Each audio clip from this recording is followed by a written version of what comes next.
Cheat ফান্ডের টাকায় যদি সিপিএম এর পার্টি অফিস হয়, 15 বছর মমতা বন্দ্যোপাধ্যায় চেষ্টা করেছেন খুঁজে বার করার, কাউকে পাননি। কিন্তু সিপিএম এর ফাইলে একটা কালো দাগ নেই। বুদ্ধদেব ভট্টাচার্য সাদা পায়জামা পাঞ্জাবির মতন আমাদের ফাইলে কোনো কালো দাগ পাবে। এই শুধু সংখ্যালঘু বিরোধী সরকার নয়, আপামর সমাজের গরিবদের বিরুদ্ধে থাকা সরকার হচ্ছে বিজেপি।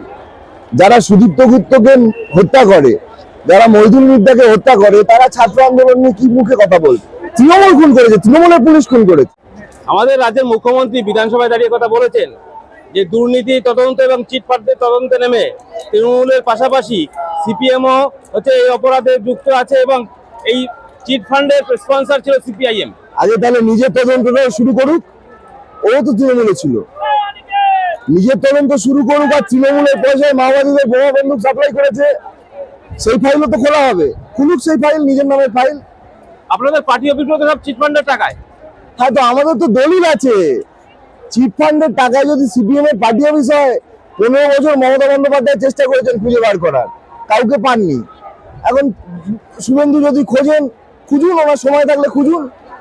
সিপিএম এর ফাইলে একটা কালো দাগ নেই। বুদ্ধদেব ভট্টাচার্য সাদা পায়জামা পাঞ্জাবির মতন আমাদের ফাইলে কোনো কালো দাগ পাবেন। মুখ্যমন্ত্রী বলছেন আপনাদের হাওয়া বেরিয়ে যাবে, স্মার্ট মিটারকে হচ্ছে বাধ্যতামূলক করেনি, আন্দোলন করার সুযোগ নেই আপনাদের।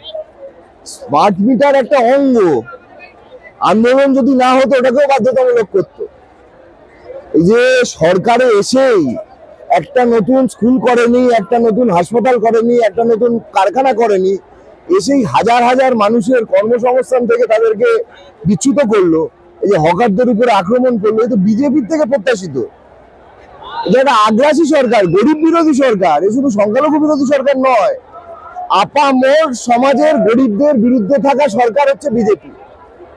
এই যে হকারদের তুললো, এ কি হিন্দু মুসলমান দেখে তুললো? তো সবাইকে তুললো। পুনর্বাসন ছাড়া কেন তুলবে? রাস্তা চওড়া করতে হয়, তুলতে হতে পারে।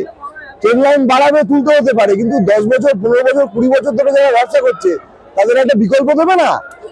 সরকার তো মুনাফা করার জায়গা নয়, সরকার তো সার্ভিস দেওয়ার জায়গা। আমাদের রাজ্যের প্রধান বিরোধী দল যে এখন ঋতব্রত তৃণমূল বলে খ্যাত, কিন্তু বিরোধী দলের যে কাজ হওয়া উচিত, এই ছাত্র আন্দোলনকে নিয়ে একটা কথা আজ পর্যন্ত শোনা যায়নি, আমরা অন্তত শুনতে পাইনি। তৃণমূলের ছাত্র আন্দোলন নিয়ে কথা বলার কোনো জায়গা নেই। যারা সুদীপ্ত গুপ্তকে হত্যা করে, যারা মহিদুল মির্জাকে হত্যা করে, তারা ছাত্র আন্দোলন নিয়ে কি মুখে কথা বলবে? ওরা তো খুন করেছে। এরকমই মিছিলে মহিদুল মির্জা খুন হয়েছিল, এরকমই মিছিলে তার 4-5 বছর আগে সুদীপ্ত গুপ্তকে খুন হতে হয়েছে। তৃণমূল খুন করেছে, তৃণমূলের পুলিশ খুন করেছে। তো ওরা কি কথা বলবে?